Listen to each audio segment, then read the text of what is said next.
Okay, I'll do it. No, I'll say it. I'll say it right after our language warning. Okay. Should the language warning come before I read the email? Yeah. Yeah. Yeah, You never know with us. All right. yeah, I know. Three, Oh, oh. 2, 1, action. This is Literary Roadhouse. One short story once a week. I'm Anais, I'm Maya. And I'm Gerald. and on today's show, we're discussing The Magic Chalk by Kobo Abe. Now, I want to first give a quick language warning. We are not necessarily a clean podcast. We're not obscene, but, we do tend to have a little bit of potty mouth. So be prepared, and if that is something that concerns you, check iTunes, and we do go ahead and rate each episode for our language. Also, today we are missing a member. We will not be hearing from Kenechi because he got distracted on a flight that was not a good experience. So yeah, that'll be fun to hear from him next week, but we are missing him today. Okay. Yes. Well, before we do the discussion, I just want to say, just in time today, I got this email from a listener, and I just want to read what he said. He said, I just wanted to say that I've been enjoying the Literary Roadhouse podcast a lot. I was reading your Bradbury Cries article and thought I'd take you up on your request for someone to design a Bradbury. Please find him attached to this email. Regards, Todd. Thank you, Todd, for that wonderful Bradbury. And we're going to have the image up in the show notes for this episode so that everybody can go and see this delightful, kind of creepy, but in an awesome way, photorealistic. I was so amazing. excited when you showed that to me. I was like, oh my goodness, it's our first art, and it's awesome. And yes, we are going to be using it for the actual Bradburys on the site, which is a great reminder. At the end of each show, we ask you to rate the story. That way we know how our audience is enjoying the stories that we read each week. So don't forget to do that. And also, if you're inspired to make some Bradburys of your own, please send them in. I kind of want to make a collage of all the Bradburys that the fans, listeners send in, and then see what people come up with. So, please send those in. There's going to be some very creepy things coming in. There's going to be Of an MS course. Paint one. Wouldn't want it any other way. And We're not mainstream, are we? No, not at all. And so for today's episode, the story? Yes. So if you haven't read the story and you care about spoilers, this is where you pause the podcast, go read it, and then play again. If you've read it or if you don't care, I'm going to give a quick synopsis. So basically, the story follows a painter named Argon. He's completely destitute. He's living in a one-room apartment with no furniture, and he's eating from a sewer or the occasional charity of friends. One day, he finds a piece of red chalk in his pocket. He's completely starving, and his impulse is to draw food. In the evening, the food becomes real, and he eats it. He draws a bed, and he sleeps. But at daybreak, the drawings are back on the wall, and his stomach feels as if he's been eating chalk. But the drawings on the wall have changed. The apple he drew is now just a peel. The bed is now like crumpled and warm. So he goes about his day and he formulates a plan that the magic doesn't work in sunlight. So that evening he tests his theory. He's correct. It only works out of sunlight or at night. So he goes out, he draws money, he goes out, he buys curtains, blocks out all light and tries to create a whole other world. He's driven mad by the exercise. He draws Miss Japan, who is his Eve, to help create this life with him. She wants out of his crazy box. She cons him into sharing half of her chalk with him. She says it's for equal rights. He believes her. She draws a gun, and then she shoots him, leaves, and as soon as the sunlight hits her, she disappears because she's a chalk drawing. He feels called by the wall, and then he becomes a drawing in the wall, and that's how the story ends. So many freaking shades of awesome. Oh my. Right? Oh my. Gerald, tell me you didn't like the story. How did you feel about the story? I had difficulty with it. Thank God. Because I was like, without Kenechi, if we all sit here and agree, that's going to be horrible. Hi. Yeah, it's a bit. I think I have trouble with things that aren't real and that I can't It's not just that they aren't real, but I can't imagine them, and I just couldn't get a hold on this story at all. So that's it. So thanks everyone. Bye. We love you, Gerald. Yeah. Yeah. You are our Miss Nippon. Hey, there's a thought. That's kind of a scary thought, actually. Yeah. When you raise that, Wow, please. wash that visual right out of my head. Yeah. What was it that I loved most about the story? In the beginning, I wasn't sure I was going to like it. It was very obscure. Some of the language was really interesting. Even though it was translated, even though there were some translation hiccups here and there, the language was really interesting and wonderful. Like, I loved it. And then as it went through, it started to suck me in deeper and deeper. And then at the end of the story, it totally stuck with me. And as I sat back and I thought about the story, I started seeing all these different elements and symbolism and themes that I didn't necessarily see as I was reading it, but I felt as an undercurrent.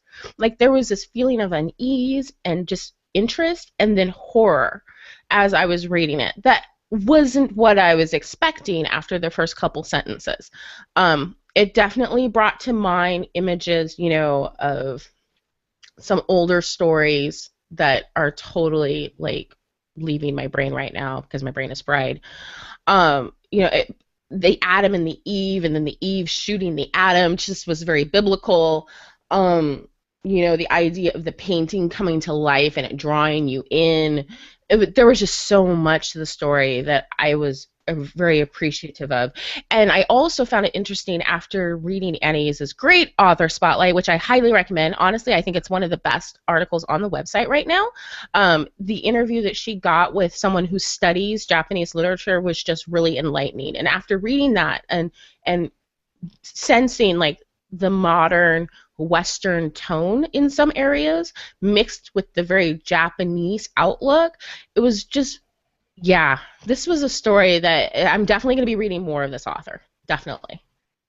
Can I just say, in addition to my grouchy comment earlier of not liking the story, that I did feel that it got very dark about the time when he wanted to draw a window to look at the outside world, and then started having all these problems trying to imagine what the world is like outside the window, and for me the story just changed and it sort of tilted a bit at that point, because up till then it was, oh look, I can draw something and it comes to life, and then it isn't, which is blah blah.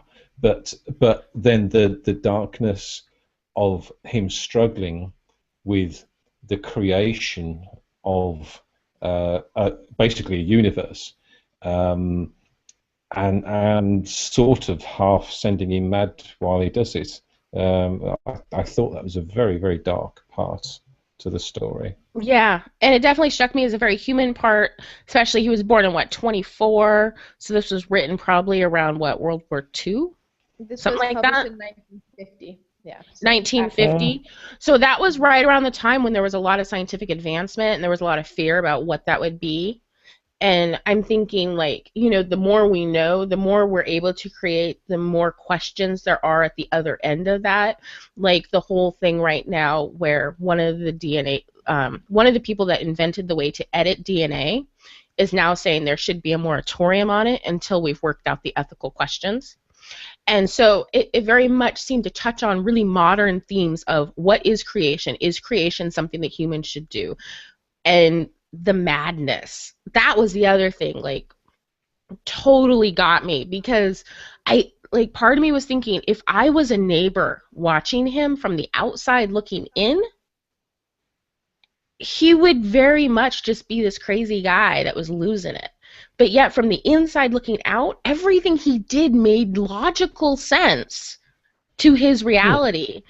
And when I was a little girl, I lived in this complex where the guy upstairs was a hoarder, and they found him dead, surrounded by these mountains of newspapers with a path that led to the front door and a path that led to the bathroom.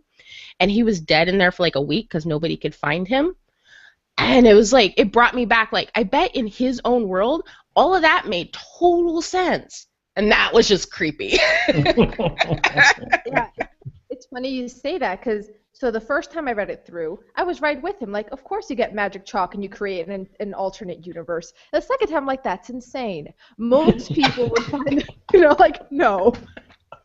Most people would use the chalk to try and get some personal gain in the world that we exist in. But I feel like Kobo does such a good job of showing the world without beating you over the head as a world that there is no reason why you should even try. Like, he just has these little lines in there where it's just like, this place sucks so much that the most logical, rational thing to do is to drive yourself crazy trying to invent an alternate reality. But he did try. He tried to make stuff and it disappeared the next day. Well, sure, but like... And then he drew money. No, yeah, he drew money, but like you can go and then take that fake money and go buy something real in the real world at night. It's not your problem that the money's going to disappear in daylight. I mean, it is, but I feel like most people would use this gift to gain in the real world. In fact, Miss Japan, Miss Nippon, as soon as she's in the box, the only thing she wants is out. Her whole thing. In fact, when he says he has this chalk and reveals this power, then she says, "Oh, we're going to get rich, right?" Like, that's the only way she thinks. She is very much of that world that's very greedy. She says twice, my body is valuable. You know what I found interesting that you just said that is, to me, him getting food first was an enactment of Maslow's hierarchy of needs.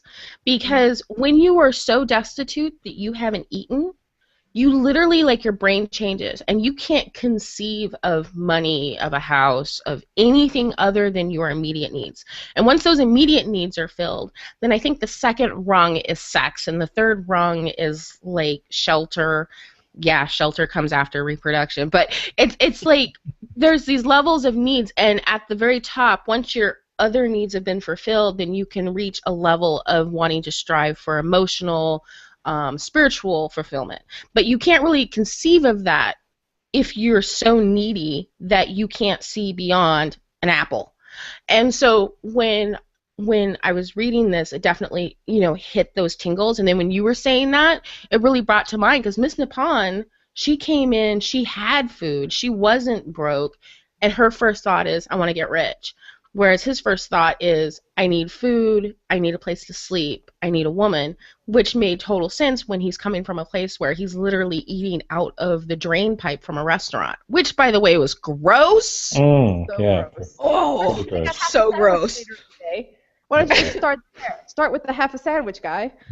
That was so nasty. I thought it was interesting that as soon as he realised he could draw money, and it became real, and he could spend it as long as it was in the eyes of darkness.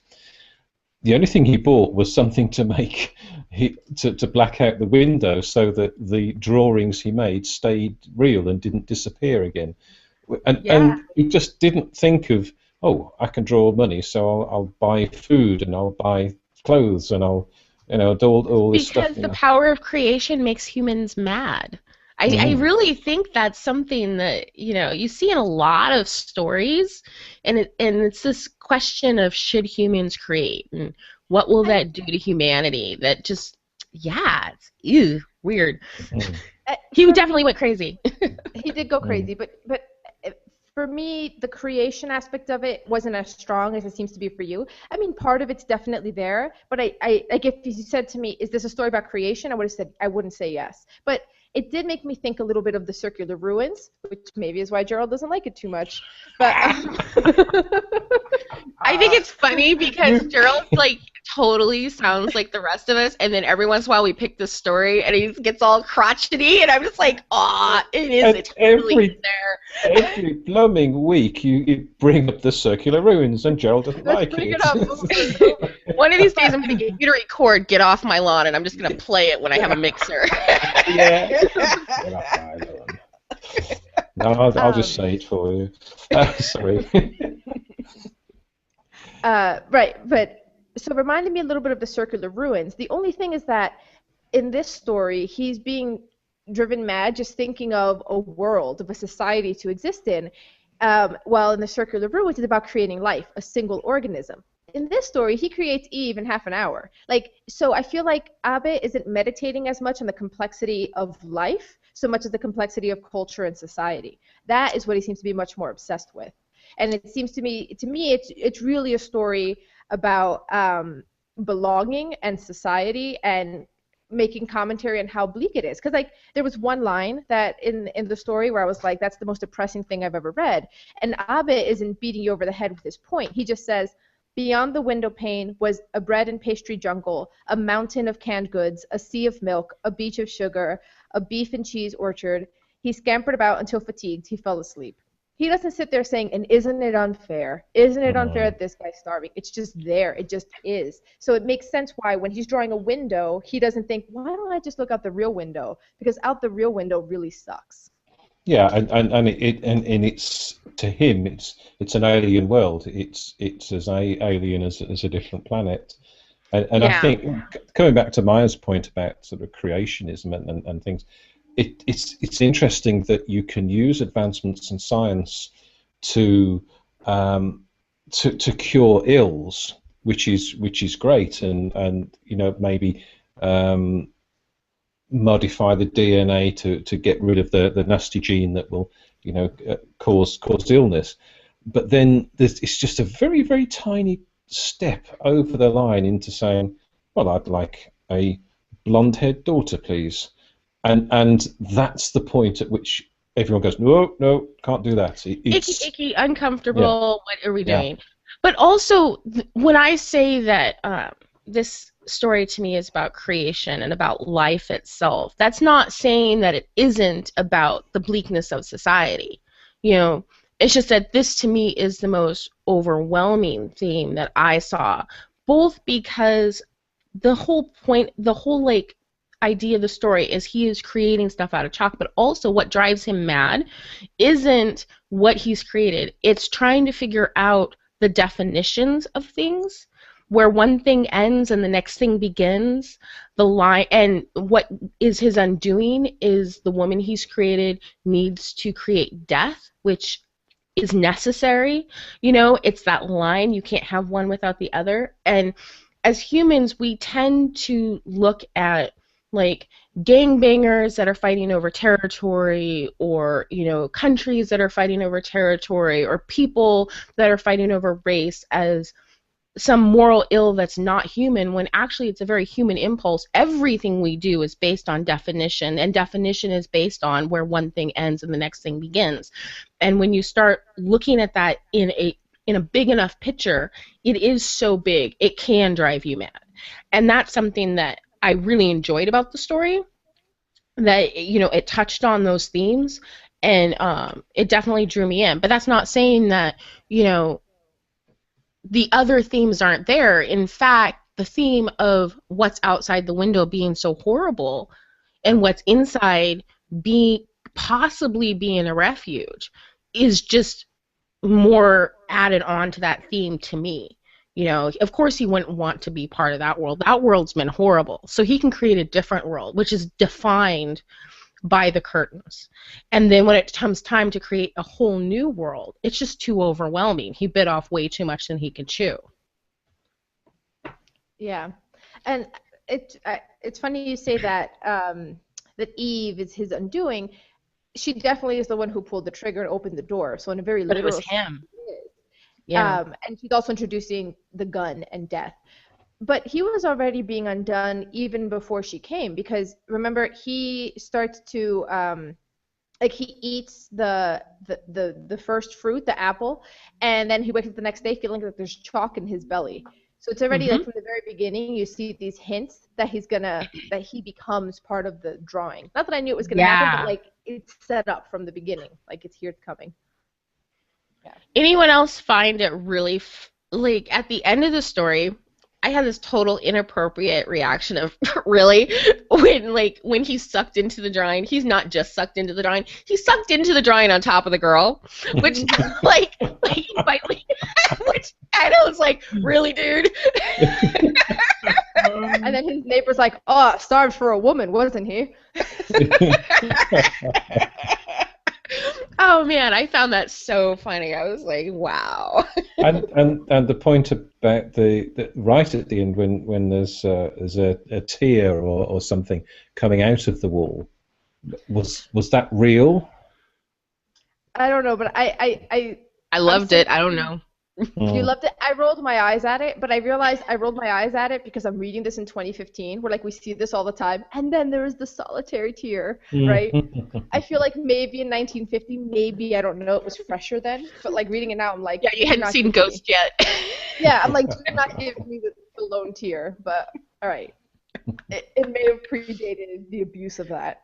When you know that trope of the lone tear coming out of a dude's eye, it's so old. I just really want to research the first movie that did that, because that's just so I just saw it in Supernatural last night. I was watching an old episode. I was like, the one tear.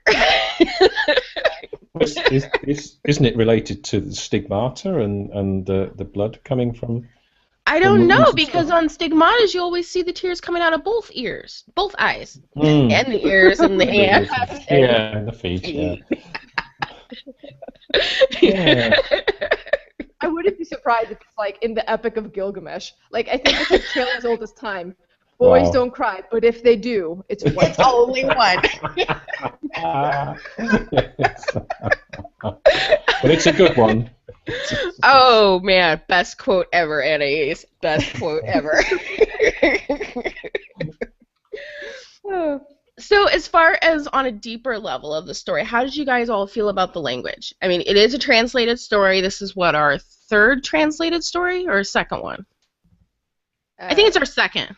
Yeah, second. Yeah, because Shizurade was written in English, so I think it's our second. So how did you guys feel about it? Yeah, it didn't fit to me. It didn't feel translated. One or two points, I can't remember where now, but there's one. There was a couple typos. Yeah, but I didn't have any. It didn't feel like a translated story to me, to be honest. How about you, Anais?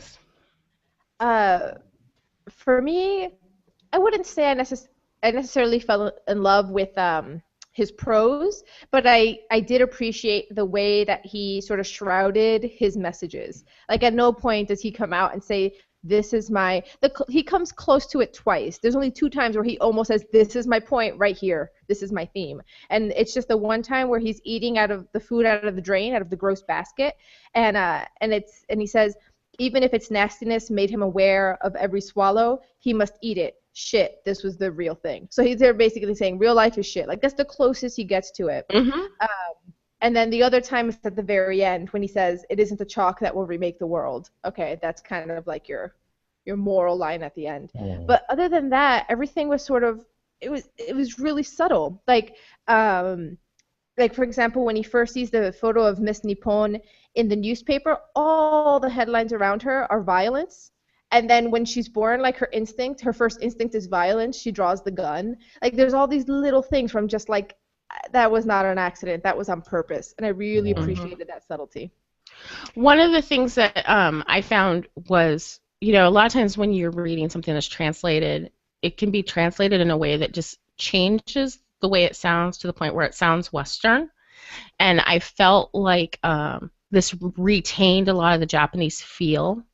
Some of the word order was very interesting and very open-ended and very holistic, and it just it sounded westernized, but not to the point where I was like, oh yeah, it must have lost its original feel. I definitely felt like it was an interesting and well-done translation, although there were a couple typos.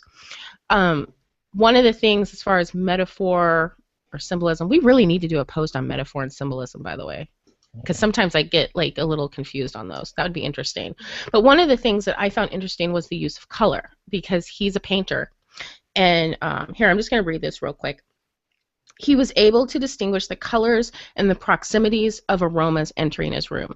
Frying porch at the butcher's along the streetcar line, yellow ochre. A southerly wind drifting by the front of the fruit stand, emerald green. Wafting from the bakery, stimulating chrome yellow. He goes on to list these, like it's like synesthesia, these experiences that are outside, and he interprets them as color. And then later on when he finds the chalk is red. And red is the color of blood. Red is the color of death. It's also the color of birth. And I found that very interesting and well done. And it was subtle. It was something that I wouldn't have picked up on if I wasn't reading it so closely. But it did lend an emotionality to it on a subconscious level. That was something that I definitely enjoyed. I quite liked it's a fairly simplistic style in his prose. So it sounds a bit crass to say, it's an easy read if you can get your head around the whole sort of drawing a picture and it comes to life sort of thing. But I don't think that's crass at all. I think some of the best writing uses normal, simple language that is arranged in interesting ways. I don't think that's crass. No, I didn't want to give the impression that it simplifies the story or it dumbs it down. Yeah. I mean, Hemingway. I'm a Hemingway freak, and I know you are. I guess what my story for next week is anyway. But he does that. He uses very simple language, but it's just so beautifully crafted that that's what I enjoy. I enjoy beautiful, poetic, lyrical writing too, but this is not like that. It's a very simple style. Does anyone have any favorite lines or images from it? Well, I really enjoyed the snapshots of sort of destitution. So I said the one about the food outside of the window, the fact that he's in the sewer, but there were some other sort of like subtle ones. For example, the first time he's in bed, and because his apartment, when the story starts, he only has a chair. He doesn't even have a bed. He doesn't even have a blanket or a pillow. So then he's going to bed. He's had a great evening. He just got fed. It was good food, and he has a fancy bed. He's like, well, no point to be miserly about it. Was one of his thoughts. He's like, might as well go all out. And then it says, one eye soon fell asleep, but the other lay awake after today's contentment. He was uneasy about what tomorrow might bring. Normally, when most people go to bed, when most people go to bed and can't go to sleep, it's because the day was stressful and awful, not because they just had a great time. And that just goes to show that when you're that destitute, it's almost like, is this permanent? Is this real? Like, if I fall asleep, will it be over? Yeah. Is it all going to be taken away from you? Yeah. Yeah. And the line right after that part that you quoted where, what is it? With eyes working out of sync, he dreamed mottled dreams. Oh, I love that. That was right up there with laughing like a panting fish. Mm-hmm. Like, I was just like, oh, beautiful. I love those images. I love those lines. They definitely stood out for me. It's just wonderful writing. Yeah, I love the panting fish one because I could picture it, and there was something about the way I was picturing it, because I know the author's Japanese, that just seems so quintessentially Japanese to me. Like, I just feel like I think I've seen this in Japanese movies, that like laugh that he describes. It's like the laughing man. Sorry, I just totally made a joke last week's video, and the audio listeners probably can't see me with this crazy O face laughing, looking like a fool.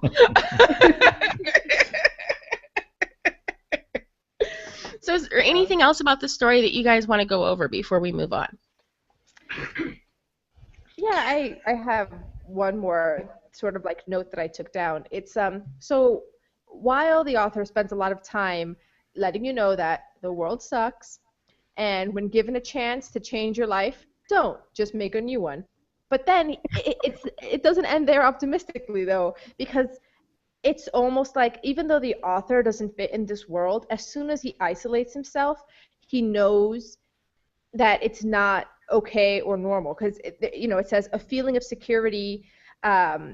As soon as he has a feeling of security, but at the same time a sense of being attacked by eternity. There's also this dread that immediately sets in, which seems to have this point that this world sucks, but separating yourself from it isn't really an option. I mean, he tries, and then he can't do it, and he gets absorbed into the wall. He becomes the wall. He becomes so dependent on that sort of like dream of escaping into the wall that he does, but he doesn't get the dream that he wanted. He gets this sort of like bleak, nightmarish version of it. Mm-hmm. I think. Yeah, I think for me that point where he gets absorbed into the wall is where it sort of I lost contact with the story at that point, because I really didn't understand that. I just thought that's just a strange thing to do. I understand all the other stuff, but It was just one leap of faith too far for you. yes. One suspension of belief too far. I'm sorry. Yes. Well, I think he qualifies as magical realism. And I think that is a type of literature that people are either going to love or hate. Wouldn't you say, Anais? I don't think I've met anyone that is ambivalent or says magical realism is okay. Like, people either love it and they're rabid fans, or they hate it. Do you think it's because it requires a suspension of belief? Yeah, definitely. Though it's funny, you say magical realism, my initial reaction is just like, I mean, I don't even know how to apply that phrase. I'm almost like, because he actually legitimately ends up in the wall and can be seen in the wall by other people, is that just surrealism? I don't know. Well, I These mean, terms are magical so realism weird. was related to surrealism. It came after It's very surrealism. close, yeah. And, I think the fact that it is based on this world, like, he didn't go someplace else and find dragons, Mhm. He became part of the wall and part of a painting, which does physically exist. We see paintings every day. I think that's what would qualify it as magical realism. But I'm thinking back to all the other genres of writing that require a suspension of belief. And, fantasy, there are some people that like fantasy enough, they're not rabid fans, but it seems like most of them, fantasy, sci-fi, horror, people either love or hate them. And I do think that stories that require a suspension of belief, maybe, maybe magical realism falls within that, because I haven't met anybody that likes it okay. No, it's true. It's true. When I'm recommending books for friends, there's certain friends where I just know instinctively, don't give them anything with magic and wizards. They're not going to be into it, And others where I'm like, oh, they'll totally love that. Yeah, it's kind of strange, because I like horror. I like supernatural horror. I know, which is weird that you can't suspend your belief on this. I think because it straddles the border between realism and magic, and it doesn't let you flip the switch. Yeah, but then some horror's like that, isn't it? That it's don't know. Gerald, don't know. Could it be about rules? Could it be about rules? In horror, you have a monster that has rules, whatever it is, but it's established, and the humans have rules. Humans can and can't do this. And in this one, he starts off human, and then all of a sudden he's being sucked into a wall. Like it's breaks not because the there's a rules. monster. Yeah, it breaks a rule. It isn't like there's a monster who goes around turning people into drawings, because if it had been established there's a monster who can do that, it's a totally different kind of story. I think you've absolutely hit the nail on the head there. That's interesting. I think because if I was reading a horror book or sci-fi book, and this alien could, I've watched films and aliens get zap people and they turn into dust, and I think that's okay, that can happen. We've solved all the mysteries. Good job. Episode 8. We're good.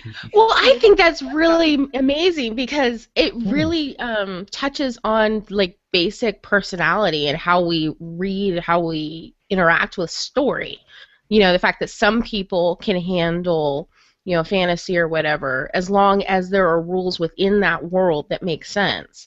Mm-hmm. But some people can't handle that kind of material if there aren't rules established that actually make sense within that world. I think that's really interesting. I think that's something I want to think about. I used to read some fantasy, more especially when I was younger, and I'm quite okay with people riding dragons and fighting other dragons and all that sort of stuff. But they have rules. The person has to climb on the dragon. You can't just magically appear on the dragon. It's Anais, well done. It's all about rules. Very, very interesting. Meanwhile, I have no rules. Like, I look at the world, and the world is not black and white. I'm always straddling gray, and I'm always like curious about the fuzzy middle. And so these types of stories are definitely starting to draw me in. Like up until this podcast, I'd never really read any magical realism. I'd read two Murakami books, but neither of them were magical realism. I read Norwegian Wood, and I read What I Think About When I Talk About What I Mean When I Talk About Rennie, and neither of those are magical realism. I've watched movies with magical realism in them, and typically I've really enjoyed them. Like most of the Miyazaki movies are very much magical realism, and one of my favorite of them is definitely very Buddhist themes, very Japanese film. And so, again, a lot of gray, a lot of, border between this world and the next world. And so this is material that I'm very uncomfortable with being uncomfortable. Like, I actually like books that make me feel uncomfortable. Whereas I think most readers don't like their literature to make them feel queasy and uncomfortable. Am I wrong on that? Yeah, I understand what you're saying, but I kind of want to be careful about the language because I think it's very nuanced. So I don't think it's people that like rules. Like, for example, if they were to read Amundsen by Alice Munro, which we, read a few weeks ago, they might say, oh, Dr. Fox, he's not good or bad, he's in the gray, but I still like him, I understand him. It's not like they need things to be good versus evil necessarily. I think it's just like once you establish the laws of this universe, if you're going to break it, you need to tell me why you broke it. So it's more about the canon. Yeah. Just to be clear on that. Oh, totally. Because he is, his personality is very gray as far as whether he's good or bad, but his personality makes sense within the rules of his life, within his experience. Mm-hmm. He makes sense as a human being. He doesn't just all of a sudden turn into an eagle and fly off out of the, out of left field. And I think that's what I mean by gray and good and evil. Good has rules, evil has rules. Within our society, even gray has rules, but once you start getting really fuzzy and we're unable to establish those rules, humans by nature get uncomfortable because we live by rules. Little kids, the first thing that they start asking, right after what is it is why. Why this? Why that? They're establishing the rules of their environment and of their society, of their families. And so I think that need for those rules is just a very human need. And I think it's interesting when literature can break them. It seems like a test for this. Like, Gerald, if this story had ended with a guy walking in, picking up the red chalk and saying, oh, I've seen this before. This chalk has affected this and this people. And then they explain this whole mythology of this red chalk as a sentient being who does this. Or maybe if it had been done in advance. Or even at the end horribly. I don't know. But if it was established like, oh, this is how a known thing in this universe, would it have made it more palatable to you? Yeah, definitely. Yeah, wow. It's because I couldn't see how he could go back into the wall. I accepted that the stuff came from, he created it, so it came from the wall, and I could sort of understand that and accepted that. But then him going back, why, how? I have to sort of, It doesn't gel with me. Okay, Danny, it's time for you to go off and get your dissertation written. Like right here. Here you go. Section of because the rule up until that point was the only drawings that go back were drawings originally. That's the rule. They have to be hit by sunlight and then they go back. So, yeah. So amazing. So amazing. This was a great conversation, and it totally went off someplace so interesting and fascinating that I was not expecting. So thankful. And I think it is about that time, is it not? It is. It is time for Bradberries. I'll let you guys go first since it was my story. Oh, this is hard. This is a scale of 1 to 6 Bradberries. I really, really love this story. I'm going to give it a 5. I'm not going to say it was perfect. Oh, do I want to give it a 5.5? No, I'm going to give it a 5.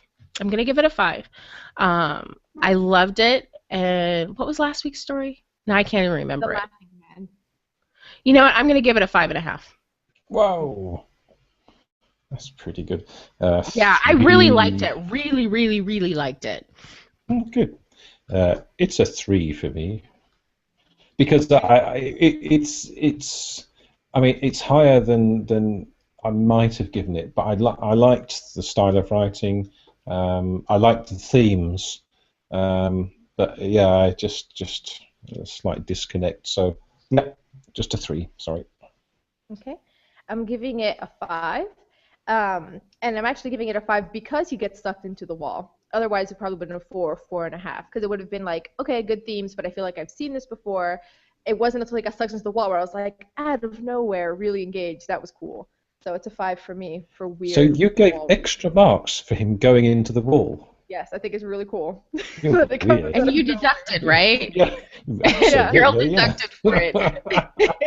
like going into the wall. I don't think so. No, I don't think so. Not in my world. Maybe I should deduct points though for the solitary tear. That solitary tear. You know what? I'm gonna write a short story called "The Solitary Tear." Yeah.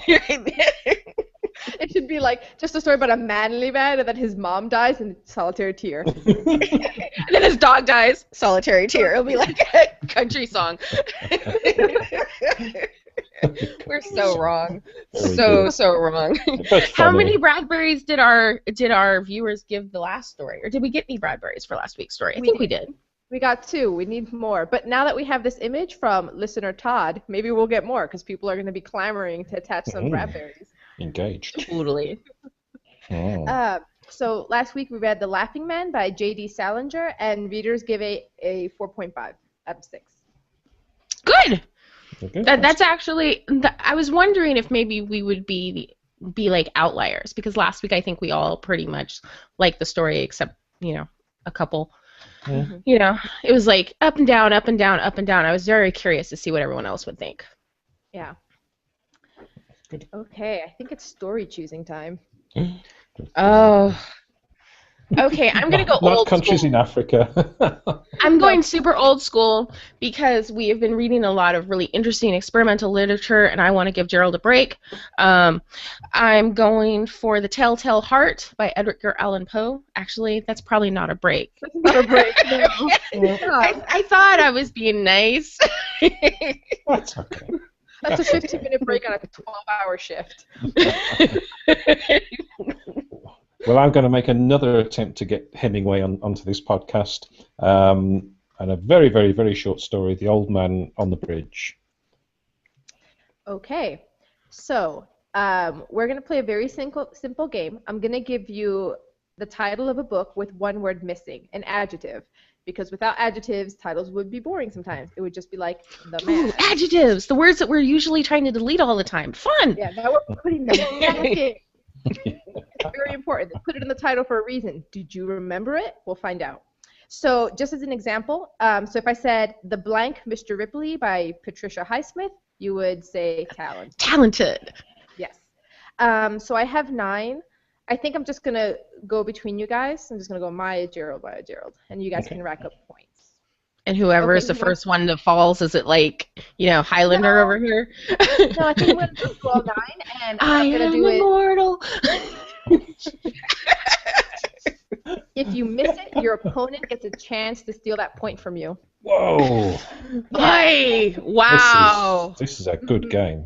Oh, this is an awesome game. Wow. So much awesome. Are you tracking the points, Anais? I am. I'm tracking the points. Okay, this is cool. Okay, who wants to go first? Maya, ladies first. Aw, chivalry. No. Hey. For the boss. Hey, You're just throwing me under the bus, huh? First point. Okay, so Maya, The Blank Man by H.G. Wells.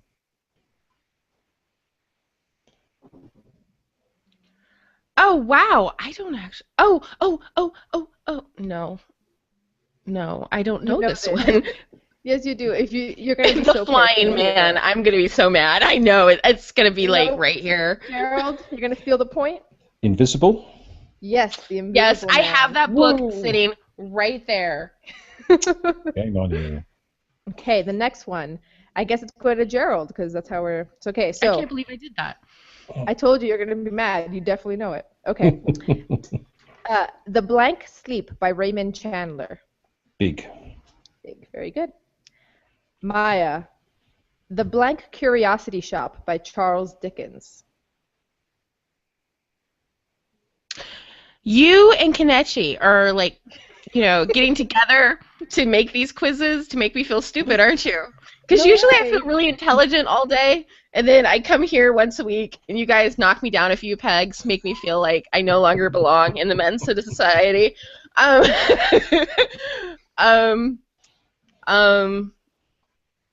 thought you might know this one because you like the old books. I haven't read that book, though. I haven't read that book. Gerald, do you want to steal the point? The Interesting Curiosity Shop? Nope. Gerald? Yeah, old. Old.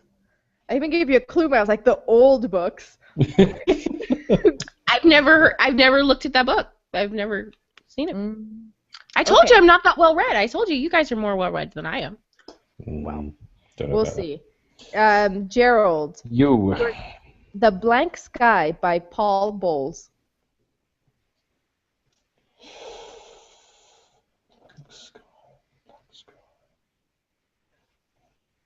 Big. Nope. Maya, any chance you know this one? It's Mars. Dark. Nope. Sheltering.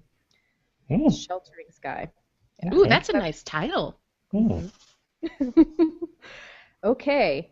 Maya. The Blank Gatsby by F. Scott Fitzgerald. The Great Gatsby. I finally got one. Wow, thanks for dumbing it down to my level. I appreciate that. I did it. I just made it easy and hard. She's going to be like, Mary Blank a Little Lamb.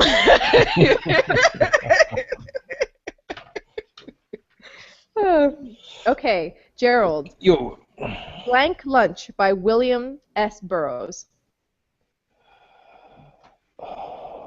Ooh! Ooh! Ooh! You might steal a point if Gerald doesn't get it. Blank Lunch. For our listeners who don't see the YouTube version, Gerald is trying to communicate. I know it. When he's rubbing his temples and looking like me, that's kind of satisfying. It's not naked, is it? Ah! It is naked. Is it? Oh, It is. wow. Dang it! I thought I was going to steal a point, man! Sorry. Wow. I was so excited. Sorry to burst your bubble. Hi. Okay, Maya. I mean, yeah, if you can still make a comeback, it's possible. I don't know what planet you're on. Well, no, because you need 5 points to win. It's out of 9. He has just 21. give me the quiz. All right. Whoa. The Blank Mountain by Thomas Mann.